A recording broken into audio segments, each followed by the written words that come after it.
पुंडलिक वरधारी विठ्ठल श्री ज्ञानदेव तुकाराम पंढरीनाथ भगवान की जय। प्रभु श्री रामचंद्र भगवान की जय। गुरुदेव दत्त वासुदेव हरी। श्री गणेशाय नमः श्री सीतारामचंद्राय नमः। आता वंदू सत्तसंजन जय वैराग्यवतीचे पंचानन की ज्ञानभरीचे चंड किरण उदय असते नसे जया। आणि आज राम अश्वमेध ग्रंथ आपण प्रारंभ केलेला आहे आणि हा असणारा ग्रंथ काय करायचं तुम्हाला? हा असणारा ग्रंथ दुर्मिळ आहे आबा। हे ग्रंथ पंढरपूरला भेटला नाही, तिरुवाळंदीला भेटला नाही, कुठेच भेटला नाही। मग तयार केला मोहिते महाराजांनी। हा राम भक्त शहाजीराव मोहिते यांनी बनवलाय ग्रंथ। कसं काय बनवलाय? एका जणाकडे होता फक्त पापनासकडे, त्यांच्याकडून ग्रंथ बनवून घेतला। वा वा वा. 2 प्रती बनवले। टाळ्या वाजवून मोहिते महाराजांना सांगितलं तुम्ही ग्रंथ बनवा, सुरू करायचं काम आमचं आहे। काय किंमत देऊ नको त्याचे पैसे? किंमतच नाही, त्यांनी छापली। असंच दिलंय आपल्याला, तुम्ही फक्त गावात लावा। आणि राम अश्वमेध ग्रंथ दुर्मिळ आहे, पण अद्भुत रहस्य या ग्रंथामध्ये। आपण लव कुशाचं आख्यान फक्त 2-4 अध्यायपर्यंत आपल्याला माहिती आहे। भावार्थ रामायणामध्ये फक्त 4 अध्याय आहे, रामविजयमध्ये 2 अध्याय आहे, जास्त चरित्र नाही। पण याच्यामध्ये 10 अध्याय लव कुशाचं आहे आणि 60 अध्याय घोडा कुठं कुठं फिरला रामचंद्राचा। टोटल अध्याय किती? 70 आहेत। आणि असा असणारा ग्रंथ आहे, दुर्मिळ आहे। आज आपण चालू केलेला आहे। जरी ऐकायला इथं कुणी नसलं तरी YouTube वरती अध्याय जातंय आणि YouTube वरती पाहणाऱ्या लोकांना सुद्धा ऐकण्यासाठी आनंद आहे। आता ज्यांनी ग्रंथ लिहिला ते ग्रंथाचे जे लेखक आहे ते असणारे दत्तदास स्वतःला म्हणून घेत आहेत किंवा दत्तात्रयांचे भक्त आहेत ते, आणि त्यांनी असणारा तो ग्रंथ लिहिलेला आहे। म्हणून आता सर्व असणारे संत सज्जन त्या संत सज्जनाला नमस्कार करून ग्रंथाला सुरुवात।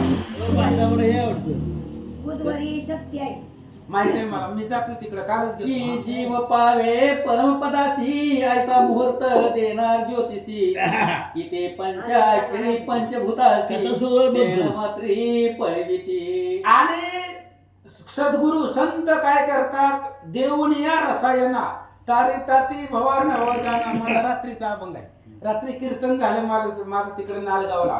त्यावेळेस अभंग होता, संत दयाळ दयाळ अंतरी होता ती प्रेमळ, शरण आली अशी पाठी पाहता ती कृपा दृष्टी। तेच महाराज सांगतात। सूर्यापुळे दीप देख जानवी सनानी तिल उदक की कनक द्रास सुरेख अलंकार पितळेचे। संत कसा असतात, जसा दिवा आणि सूर्य आणि त्याचा प्रकाश आहे, अलंकार सोनं आणि त्याचे अलंकार असतील, तशा पद्धतीने संताचं वर्णन करता येत नाही असं सांगतात। रत्नाकरास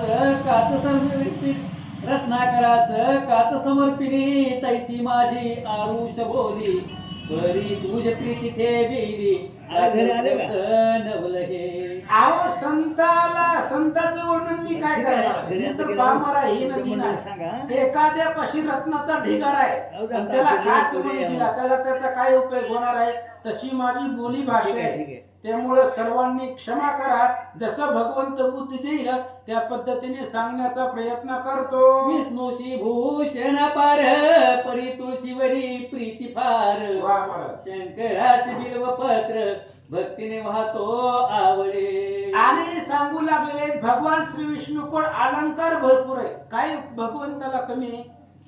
लक्ष्मी त्याच्या पायाची दास आहे, त्याला सोने चांदीला काय कमी आहे? सगळे माळा गळ्यामध्ये। पण भगवंताचं प्रेम कशावरती आहे? तुळशी माळा गळा, कासे पितांबर। तुळशीवरती भगवंताचं जिव्हाळा आहे, प्रेम आहे। महादेवापाशी सुद्धा सर्व आहे, पण त्या बेलावरती त्यांची आवड आहे, छंद आहे असं सांगतात। म्हणून तुम्ही संत थोर महिमान वर्णे अपार मोठे बांधवेल समीर चरणी अंबर क्रमवेल। म्हणून तुम्ही आता कोण आहे तर संत आहे, तुमचा महिमा वर्णन करता येत नाही। संताचा महिमा आपण काय वर्णन करायचं महाराज? जगताच्या कल्याणासाठी संत आलेले असतात. तुमचा महिमा वर्णन करण्याच्या पलीकडचा आहे असं सांगतात. प्रभंजना चातुरंग करुण करवेल सर्वत्र गमन, परी न कळे संत महिमान, जे ब्रह्मानंदे डुलती. संताचं महिमान करता येत नाही. उदाहरण दिलं, वारा सगळीकडे फिरवता येतो. वाऱ्याला जिथं पाहिजे तिथं वारा जाऊ शकतो. पण संताचं महिमान त्या ठिकाणी सगळीकडे सांगता येत नाही. एवढा अफाट त्यांचा महिमान आहे असं सांगतात. ते जरी कृपा करीती तरीच वाढवेल कवता स्फूर्ती, ना तरी मी मंदमती काय मंदू अज्ञान. काय मी मतिमंद आज्ञा नाही महाराज. ग्रंथ करते किती मवाळकीची भाषा घेतायत महाराज. आणि आपल्याला 2 वेळ सांगायला यायला लागले की आपली छाती फुगते. पण संत ज्यांनी एवढे मोठे ग्रंथ लिहिलेले असतात ते संत ते महात्मे सांगतायत काय मला येतंय, मी अज्ञान आहे, मतिमंद आहे, मला काही येत नाही. संतांनी कृपा केली तर त्यांच्या कृपेने काहीतरी सांगण्याचा प्रयत्न करील असं महाराज सांगतात. आता बंधू कवेश्वर जे उदार दयासागर, जगी करावया उपकार वर्तती सदा ग्रंथ रूपे. आता कवीश्वराचं वर्णन करायचं. आतापर्यंत ज्यांनी ग्रंथ लिहिले, जगतावरती कवित्व जगाच्या पुढे मांडलं, असे महान थोर कवी जगामध्ये होऊन गेले. त्या कवीचं वर्णन करतो, त्यांना वंदन करतो. जेणे कथिले रामायण आद्य कवी हनती जायला गुण, तेव्हा मी काशी नमन करू आता सद्भावे. पहिल्यांदा नमस्कार केला वाल्मिक ऋषींना, कारण जन रामायण जगापुढे आणलेला आहे असे असणारे वाल्मिक ऋषी. 100 कोटी श्लोकांचं रामायण जगताच्या पुढे आणलं असे असणारे वाल्मिक ऋषी. त्या वाल्मिक ऋषींना माझा नमस्कार. तैसेची व्यास कवीश्वर अष्टादश पुराणे सविस्तर, जयाचे निराळा प्रसार निर्गुण सगुण ज्ञानाचा. व्यास वाल्मिकानंतर व्यास महाराज ज्यांनी 18 पुराणं जगतापुढे आणून मांडली ठेवली. आता त्यांनी पुराण तयार केली, वाचायचं काम आपलं आहे. त्याच्यामुळं त्यांनी पुराण जगताला सांगितलं. असे महान ग्रंथ करते त्या व्यास महाराजांना माझा नमस्कार. तयासी माझा नमस्कार असो भावे निरंतर, ते कृपा करतील मजवर तरीच ग्रंथ वदविल. आणि ते असणाऱ्या वाल्मिकांना माझा नमस्कार आहे. त्यांनी असणारे वाल्मिक आणि व्यास महाराज जगामधले महाकवी आहे. आणि त्या दोघांना माझा साष्टांग नमस्कार आहे. त्यांनी जर कृपा केली तरच मी राम अश्वमेध ग्रंथ वदेन सांगेल असं महाराज सांगतात. कैसाची कलियुगी अवतार जय जगत गुरु श्री शंकर, जो ज्ञानाचा सागर जगत उद्धार केला जेने. म्हणून आता जगतामध्ये ज्याचा भगवान महादेवाने अवतार घेतलेला आहे आणि जगताचा उद्धार केलेला आहे ते महादेवाचे अवतार कोण? शंकराचार्य. सन्मार्ग वाढविला पूर्ण तया शंकराचार्याला गुण, भावे नमन करीत असे. आणि ती शंकराचार्य महादेवाचे अवतार आहे. जगाला सन्मार्ग दाखवला त्या शंकराचार्यांना माझा नमस्कार. जो श्रृंगार सरोवरीचा विहंग जाण, जे देव पदमावती माझे नमन प्रेम भावे करुणी. आणि मग आता व्यासांचा अवतार आहे जयदेव. आपण पाठीमाग भक्ती विजय लावला होता आणि त्या भक्ती विजयामधला 2रा अध्याय जयदेवांचं चरित्र. पद्मावतीचे पती असणारे जयदेव महाराज. रात्री मी कीर्तनामध्ये जयदेवांचं दृष्टांत सांगितला. काय संत आहे अहो, चोरांना अधपतनाला लिहिलं म्हणून दुःख झालं आणि भगवंत पुढे रडू लागले. तुझे शत्रू रावण कुंभकर्ण त्यासी दिदले सायुज्य सदन, माझ्या शत्रूशी अधपतन जग जीवना का नेले, माझ्या शत्रूला अधपतनाला का नेले असे जयदेव स्वामी. त्यांना नमस्कार. श्रीधर आणि चतुर्धर मधुसूदनादी टीकाकार, जे गुढार्थ प्रकाशक थोर तया नमस्कार असो माझा. मग श्रीधर आहेत, चतुर्धर आहेत. त्या श्रीधर स्वामींनी तर किती ग्रंथ लिहिले महाराज. हरिविजय, रामविजय, जैमिनी अश्वमेध, पांडव प्रताप, शिवलीलामृत, हे सगळे ग्रंथ श्रीधर स्वामींनी दिलेले. महाकवी पंडित आहेत त्या श्रीधर स्वामींना नमस्कार. जो वेदांत क्षीरार्णवीचा मीन, जेने विवेक सिंधू रचिला पूर्ण, जो मुकुंद राग गुण निधान, त्याचे चरण वंदितो. आणि कवी असणारे मुकुंद महाराज कवी आहेत. त्यांनी अनेक ग्रंथ त्यांच्या भाषेमध्ये लिहिलेले आहेत आणि त्याही कवींना मी नमस्कार करतो. तारावया जन समग्र, पुन्हा अवतरला राम अवतार, गीतार्थ केला साचार, तो ज्ञानेश्वर जगद्गुरु. आणि आता आळंदीमध्ये राहणारे ज्ञानेश्वर महाराज स्वतः रामांनी पुन्हा अवतार घेतलेला आहे. म्हणजे राम कृष्ण हरी सगळे एकच आहे.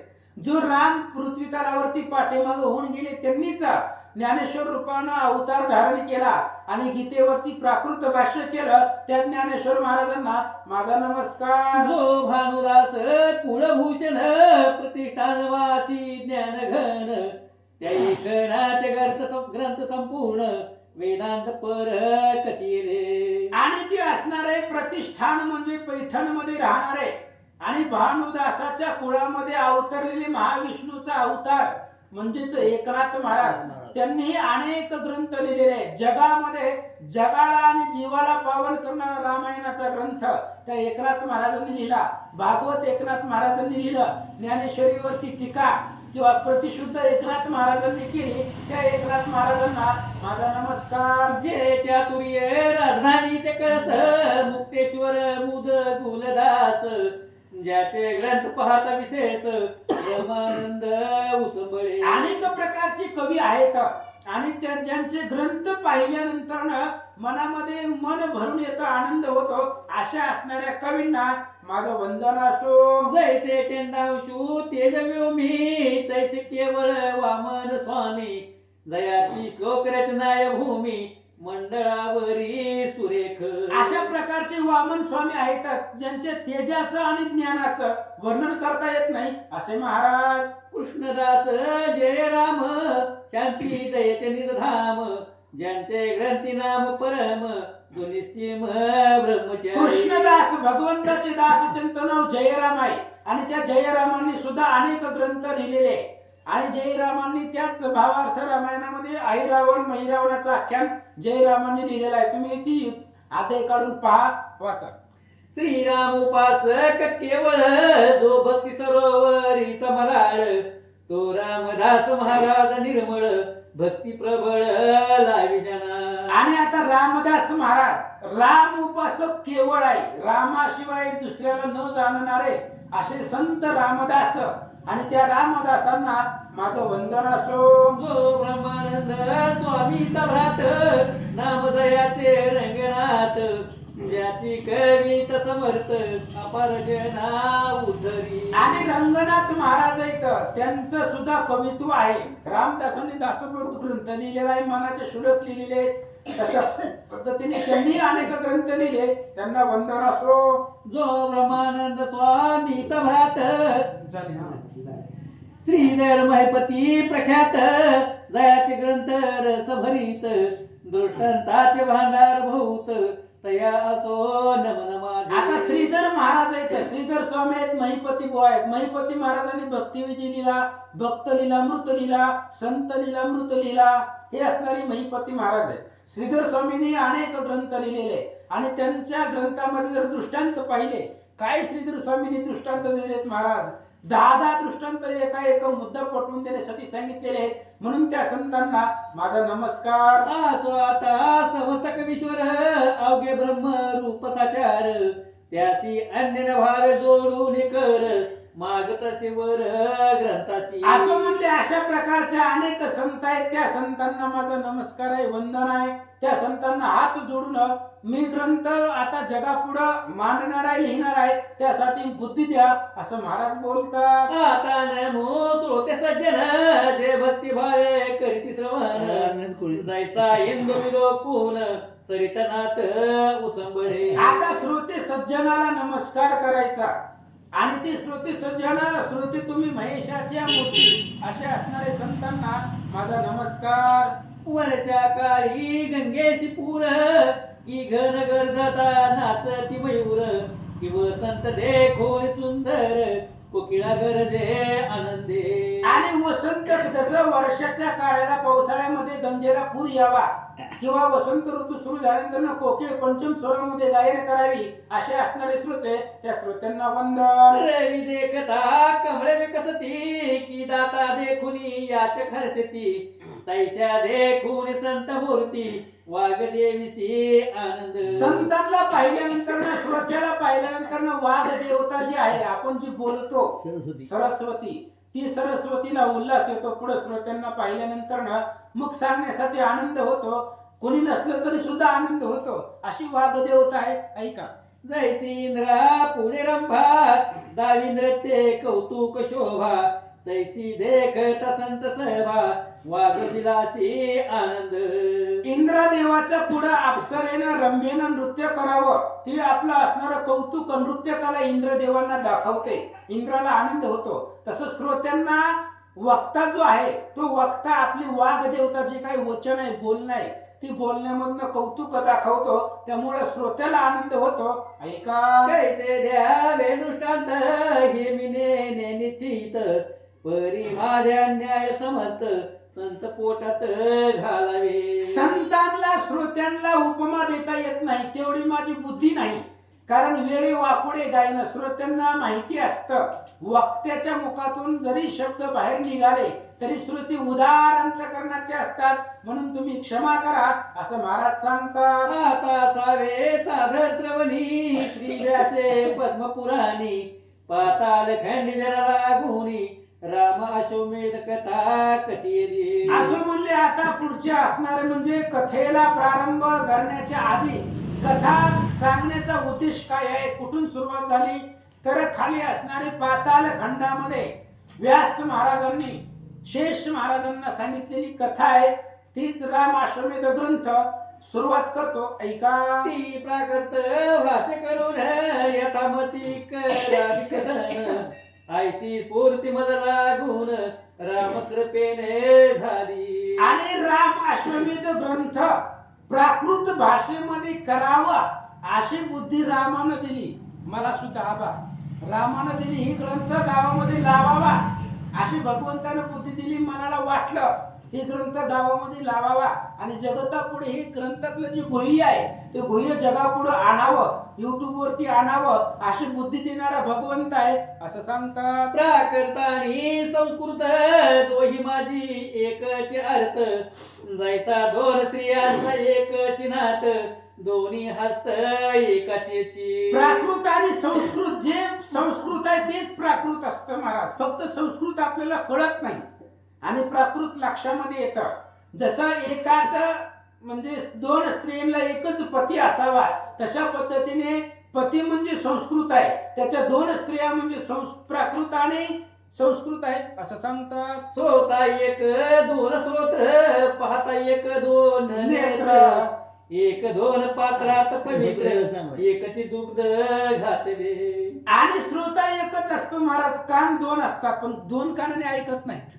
संध्याकाळी गेल्यावर लक्षामध्ये राहत नाही काय कथा रात्री झाली होती. दोन्ही कानाने श्रवण करा. किंवा एकच व्यक्ती आहे पण त्याला दोन डोळे आहेत. दोन डोळ्यांना अधिक दिसतं, एक डोळा टाकला तर कमी दिसतं. अशा पद्धतीने संस्कृत आणि प्राकृत एकच आहे असं सांगतात. जैसे त्रिमिनीचे भरले उदक दोन्ही पात्री गोडी एक. एक सुवर्ण कुपिका अलौकिक एक असे ताम्राची. आणि दोन असणाऱ्या कुपिका असाव्या, वाट्या असावी, एक सोन्याची एक तांब्याची, एकामध्ये दूध असावं. दोन्हीमध्ये दूधच आहे किंवा अमृत आहे काय म्हणायचं ती म्हणा. पण एक वाटी धातूची आहे एक सोन्याची आहे. त्यातल्या मधले पदार्थामध्ये बदल होत नाही तसं सांगतात. दोन्ही पात्री नेऊन ते उदक श्रीरामेश्वराशी केला अभिषेक. परी तयासी प्रीतीपूर्वक दोन्ही समची आवडती. दोन पात्रामध्ये दूध घेतलं महाराज. दोन वाटीमध्ये अवघड सोपे सांगतो. दोन वाट्यामध्ये दूध घेतलं. एक सोन्याची वाटी आणि एक साधी धातूची वाटी आहे. आणि दोन्ही वाटीमधलं दूध महादेवाच्या पिंडीवरती नेऊन अभिषेक केला तरी भगवंताला आनंद आहे असं सांगतात. प्राकृतान कडे संस्कृत वाणी जैसे आळातील पाणी. ते दूर पात्रा वाचूनी अशक्त जनाके विनिधे. प्राकृताला संस्कृत कळत नाही, बरोबर आहे. आपल्यासारख्याला संस्कृत कळत नाही. संस्कृत जाणणारे व्यास महाराज, वाल्मिकी ऋषी, श्रीधर स्वामी, महिपती महाराज हे झाले. आपल्याला काय संस्कृत कळतं? म्हणून प्राकृत संतांनी आपल्या पुढं मांडलं. म्हणतात ते तळागासी तत्वरे तत्काळची त्रयसहारे तैसे भोळे जनता रावा ईश्वरे प्राकृत गंत वदिविधे. आधीच्या ओळीमध्ये सांगितलं, जैसे आडातील पाणी, आडातलं पाणी पिता येत नाही. मग तोच जर एखाद्या सरोवरापाशी डबक्यापाशी गेला तर त्याला तिथलं पाणी पिता येतं. तसं संस्कृत कळत नाही, म्हणून प्राकृत भाषेमधून सांगतो, ऐका. सर्वासी मान्य गिरवान परी असेल पूर्व पुण्य तरी ते तिचे होय ज्ञान अवलाजन केवितरती. अहो, संस्कृत सगळ्याला मान्य आहे, पण संस्कृत कळत नाही. म्हणून प्राकृतामध्ये ग्रंथ लेखन केलेला आहे आणि ते आता प्राकृत समजेल. म्हणून आता ऐका. उत्तम वस्त्रे लेत नरपती ती दुर्बलाची केवी मिळती मग घोंगडी पांघुरती सीता लागी निवारण. उत्तम वस्त्र आहे तर राजवस्त्र आहेत. जी राजाची वस्त्र आहेत ते दुर्बळाला म्हणजे हीन व्यक्तीला मिळत नाहीत.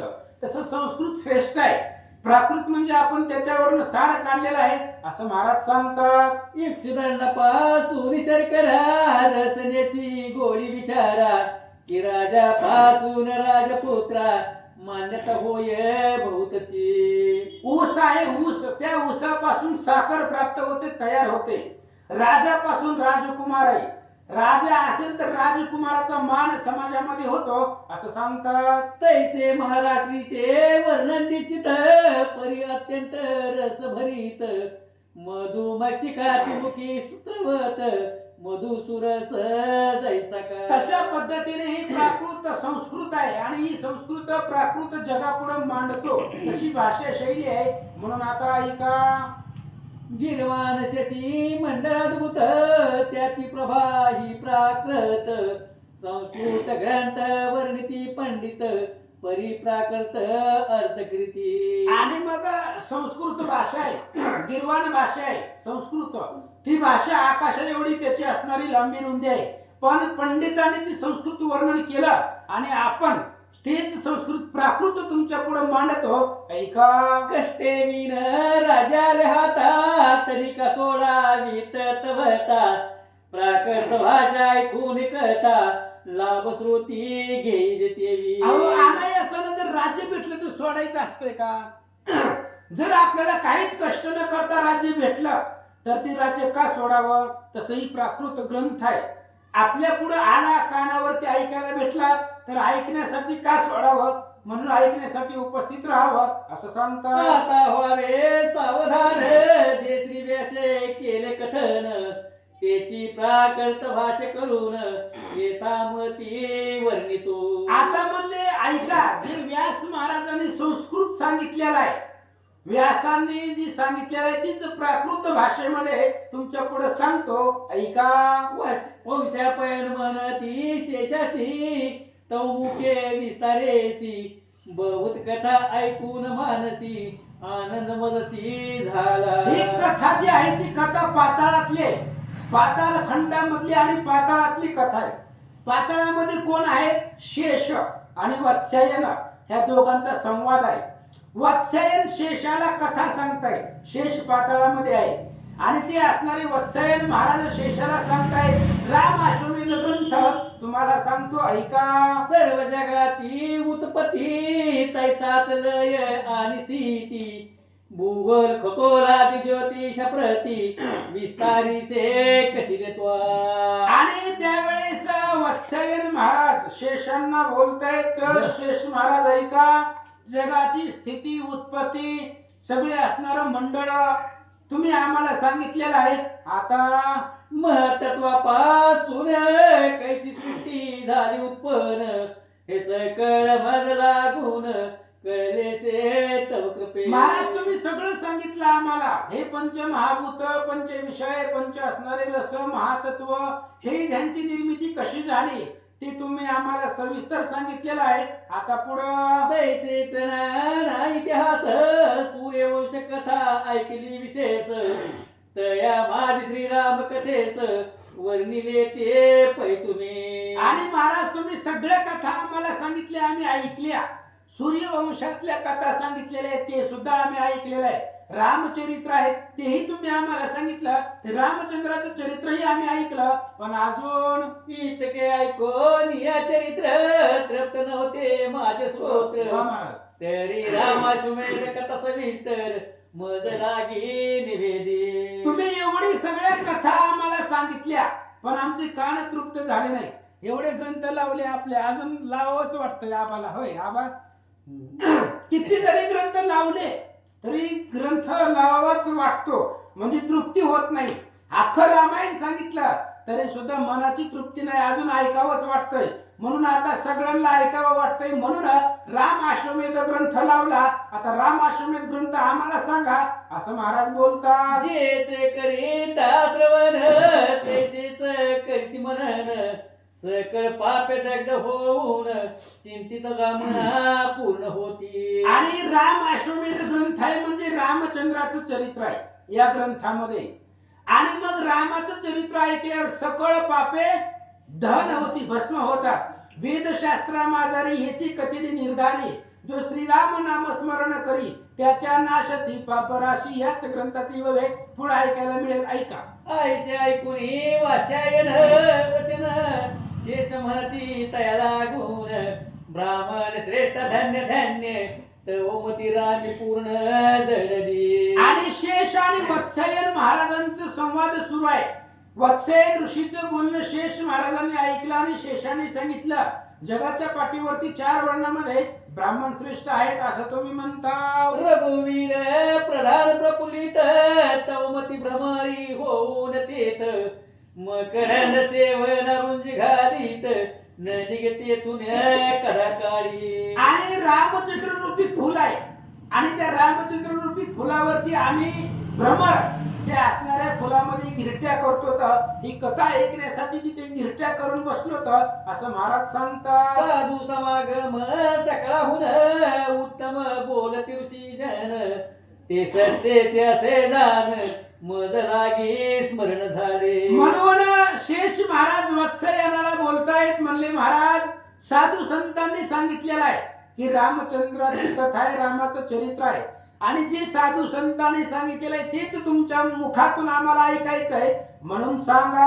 आजी तव संग करून मज घडले राम कथा कथन हाची आरोग्य मज पूर्ण सत्य जाण ऋषीवर्या. ऋषीवर्या महाराज तुमच्या संगतीने मला राम कथा अमृत ऐकायला भेटतंय. रामचंद्राचं चरित्र तुमच्या संगतीनं मध्ये राहिल्यानंतर ऐकायला भेटतं. म्हणून रामाचं चरित्र सांगा. जया राघवाची चरणी सुर असुर कीर्त करूनी आरती होत निषेधिनी ऐसा दाशरथी रामजो. मग आता सांगायला सुरुवात केली. म्हणले महाराज ज्या रामचंद्राच्या चरणावरती सुर आणि असुर गिरटे करून त्याच्या चरणावरती लोळतात ऐसा दाशरथी राम तो, अशा प्रकारचा तो अखिल कोटी ब्रह्मांड नायक श्रीराम आहे. तया रावणारीची कथा गहन वर्णित सिनले ब्रह्मादी सुरगण तेथे माझा पाळ कमन परियतापती वर्णितो. आणि त्या रामचंद्राचं चरित्र आहे आणि त्या रामचंद्राचं चरित्र आता यथामथीनं वर्णन करतोय. कारण रामाचं चरित्र सोपं नाही वर्णन करायचं. समुद्र एवढा आकाशा एवढं चरित्र आहे भगवंताचं. पृथ्वीचा कागद जरी केला, समुद्राची शाई जरी केली तरी रामाचं चरित्र संपणार नाही. पण यथामतीनं वर्णन करतो. ऐका. बहुत उंच असे व्योम येता शक्ती उडती विहंगम तैसे शतकोटी रामायण परम परिवरतो यथाशक्ती. उदाहरण दिलं रामचंद्राचं चरित्र कसं आहे व अथांग मोठं आहे. शतकोटी प्रविस्तरम 100 कोटी श्लोकांचं रामायण आहे. जसं पक्षी आकाश खूप उंच आहे, मग पक्षी काय त्या आकाशाच्या टोकापर्यंत जातात का? ज्याची जेवढी ताकद आहे तो तिथपर्यंत आकाशामध्ये उड्डाण करतो. तसं ज्याची मती जिथपर्यंत आहे तो त्या रामचंद्राच्या चरित्रापर्यंत पोहोचतो असं महाराज सांगतात. रामचंद्र यश वर्णिता मम बुद्धीसी होय शुद्धता जैसे हुताश निघालिता सोन निर्मळ होते ते. रामचंद्राचं चरित्र वर्णन केल्यानंतर ना बुद्धी शुद्ध होते. बुद्धीमध्ये शुद्धता निर्माण येते. बुद्धीमध्ये द्वेष कपट भावना मनामध्ये येत नाही. म्हणून रामाचं चरित्र ऐकायचं. एकमेकाबद्दल नावं ठेवण्याची जी काही द्वेषबुद्धी आहे ती द्वेषबुद्धी संपते. अग्नीमध्ये सोनं घातल्यानंतर तूप घातल्यानंतर जसं लाल भडक दिसतं तशा पद्धतीने बुद्धीला शुद्धता निर्माण होते असं सांगतात. मन करो निय ध्यान रामकथेचे केले स्मरण सदगत सोरे कंठ दाटून रोमांचांगी उभारले. मग आता स्मरण केलं भगवंताचं आणि रामकथेचं ध्यान करून त्याचं चिंतन करून कथा सांगायला सुरुवात करतो. आनंद झाला तया मानसी मग वदे वात्सया नासी तुझ लागे राम कथेसी करी तू कथन ऐक पा. आणि शेष महाराज वत्सयानाला सांगतायत म्हणले ऐका. तुम्हाला ऐकायचंय भगवंताचं चरित्र.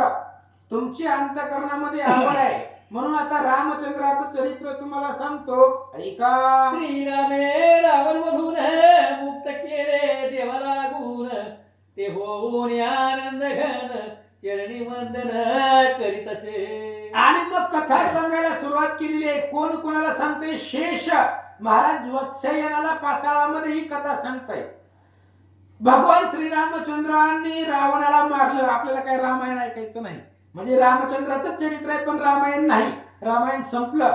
रामचंद्राने रावणाला मारलं आणि मग भगवान परमात्मा लंकेमधून अयोध्येला येत असताना मग विभीषणासी लंक प्रती धर्मयुक्त राम स्थापिती सीतेसी घेऊन सांगती पुष्पक विमान अरुणले. मग भगवान श्रीरामचंद्रांनी काय केलं? रावणाला मारलं.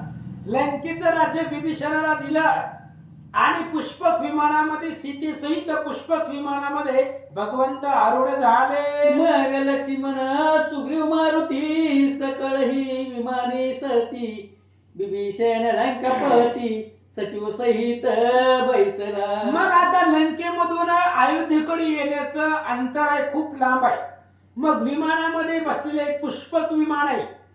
ते विमान राजा रावणाकडे कुबेराकडे होतं. रावणाकडे आलं, पुन्हा विभीषणाकडे आलं. विभीषणजीने भगवंताला दिलं. त्याच्यामध्ये सुग्रीव हनुमंत नळनीळ जाणवंत सचिव मंत्रिमंडळ सगळे विमानात बसले. मग श्रीराम मारुती अवलोकिती लंके प्रती प्राकर तोरणे भग्न असती उदास दिसे नगरी ते. मग भगवान श्रीरामचंद्र विमानामध्ये बसण्याच्या आधी एकदा दृष्टी लंकेकडे टाकली देवानं. म्हणली जाता जाता एकदा लंकेला पाहावं. तर लंका उदास दिसत होती. सगळी तोरण मखळ तुटलेली होती. कारण लंकेचा जो राजा होता, त्रैलोक्यावरती ज्याचा दरारा होता, तो रावण मारलेला होता असं सांगतात. जयस्थानी सीतेसी रावणे ठेवले रक्षणेसी ते अशोक वन दृष्टीसी पडले जाण रामाच्या. आणि रामचंद्राने अशोक वनाकडे पाहिलं. अशोक वन त्याचं नाव आहे, जिथे शोकच नाही अशा प्रकारचं अशोक वन. आणि रावणानं त्या सीतेला अशोक वनामध्येच ठेवलं होतं. शोक नाही सीतेच्या मनी मनोनी पावली अशोक वनी. आणि ते अशोक वन भगवंतानी पाहिलं. तया ठाई शीश पावे आदी वृक्ष पुष्पित सुरेख राक्षस प्रेत असती अनेक हनुमंत हस्ते पडिले ती. आणि मग त्या अशोक वनामध्ये रामचंद्राची दृष्टी गेलेली आहे. सुरुवातीला सुंदरकांडामध्ये हनुमान आले होते लंकेला. आल्याबरोबर त्यांनी अनेक राक्षस आखया मारला, जंपेमाळे मारला त्याच वनामध्ये.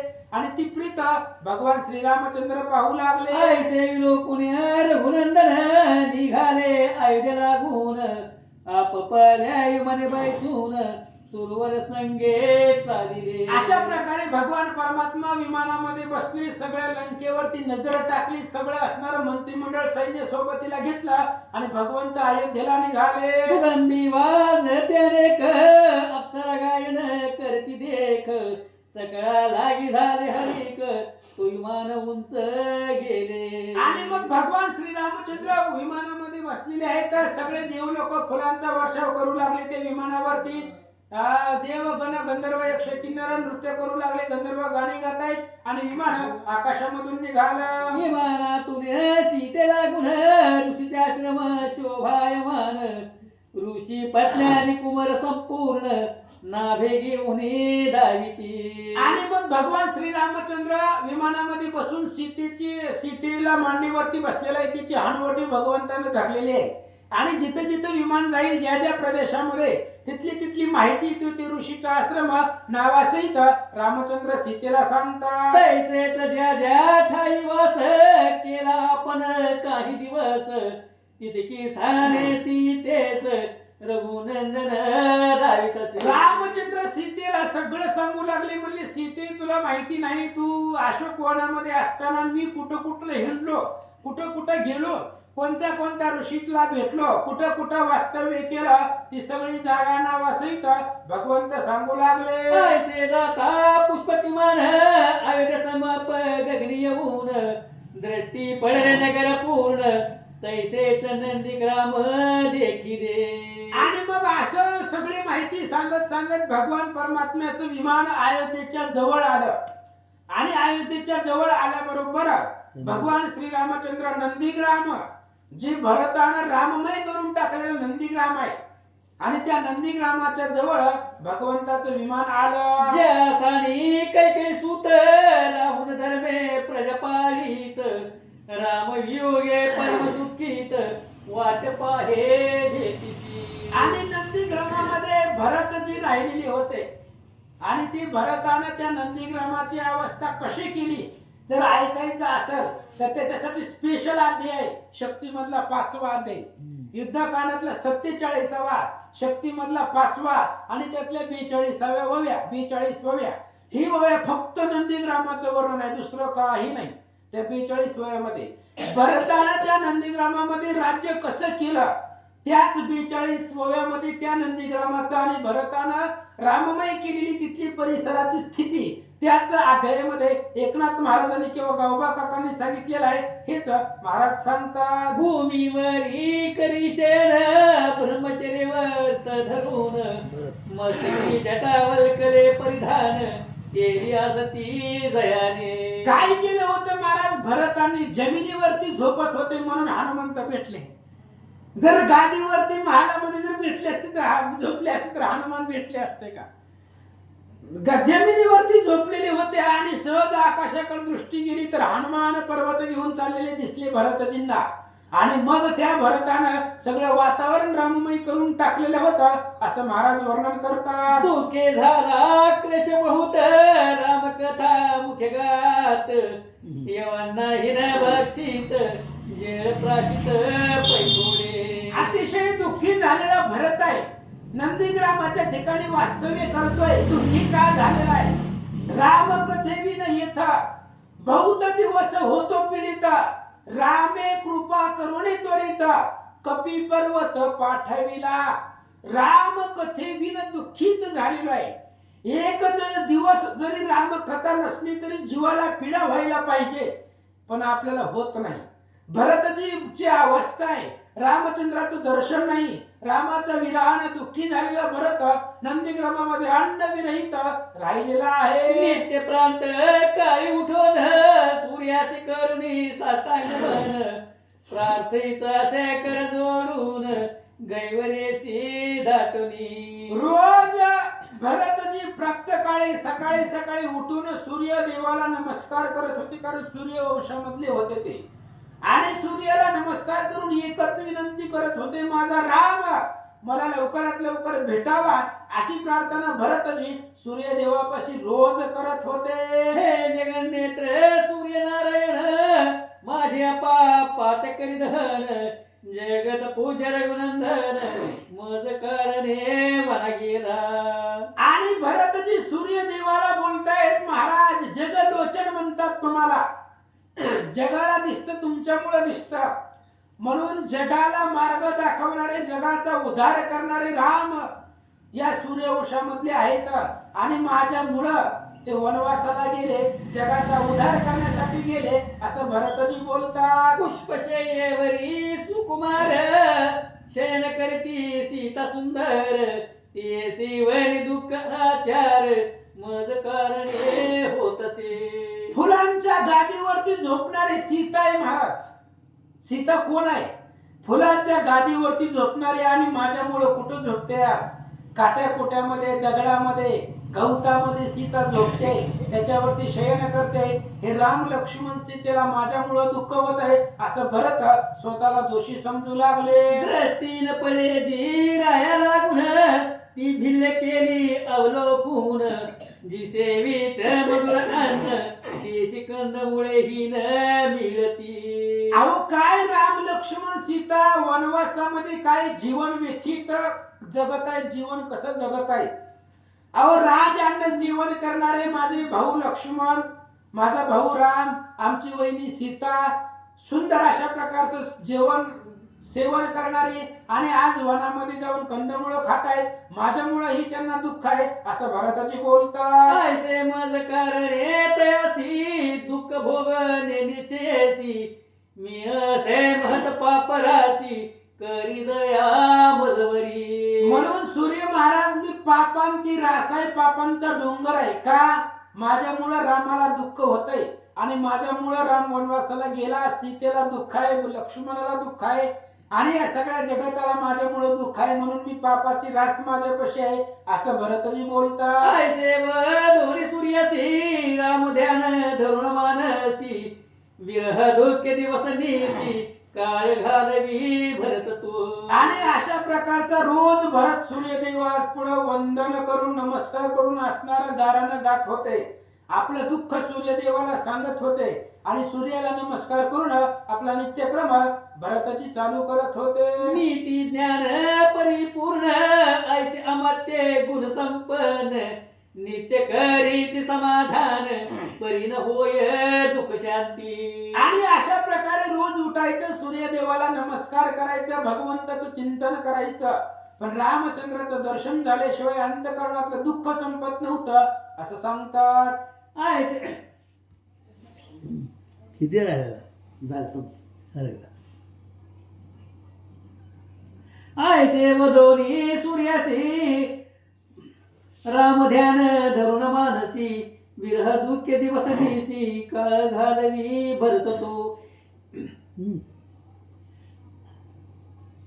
तयासी म्हणे तो भरत मी अभागी निश्चित मज कारणे वनाप्रत जावे लागते त्रिवर्गा. आणि सूर्यदेवाला भरतजी रोज रोज उठून प्रार्थना करतायत. सूर्य महाराज माझ्यामुळं त्रिवर्गाला, राम लक्ष्मण आणि भरताला, राम लक्ष्मण आणि सीतेला, ह्या त्रिवर्गाला माझ्यामुळं खूप दुःख आहे, त्यांना वनवासामध्ये राहावं लागतं असं सांगतात. धन्य धन्य सुमित्र माता जिचे कुशी लक्ष्मण भ्राता राम सेवेला लागून तत्वता जन्मला से सौभाग्य. आणि भरतजी सांगताय धन्य धन्य ती सुमित्रा माता आहे, ज्या सुमित्रेला लक्ष्मणासारखा मुलगा जन्मला, कारण तिचे डोहाळेच तसे होते महाराज. ज्येष्ठाची ती ज्येष्ठ सेवा ती मज द्यावी नवर देवा ही तिचे डोहाळे होते.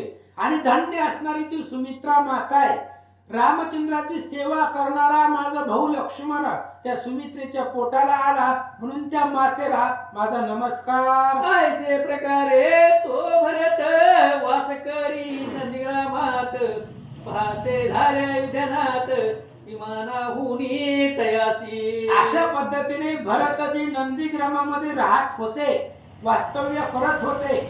आणि त्या नंदीग्रामामध्ये असतानाच अचानक आकाशामध्ये भगवान श्रीरामचंद्राचं विमान येत असताना भरताने पाहिलं. पुढीला ध्यायी भरत लागुनी भेटतील आनंद करुनी तिकटा अमृता होनी गोड असे बहुत हरे हरे आणि पुढची असणारी कथा अरे, अरे, अमृताची रास आहे.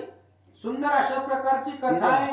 भरतजी हा. राम लक्ष्मणाला भेटतील ती कथा आता ऐका. ती ऐकता सोतेजनी पूर्णानंद दाटेल मनी दत्तदास कर जोडूनी विनवित असे सज्जना.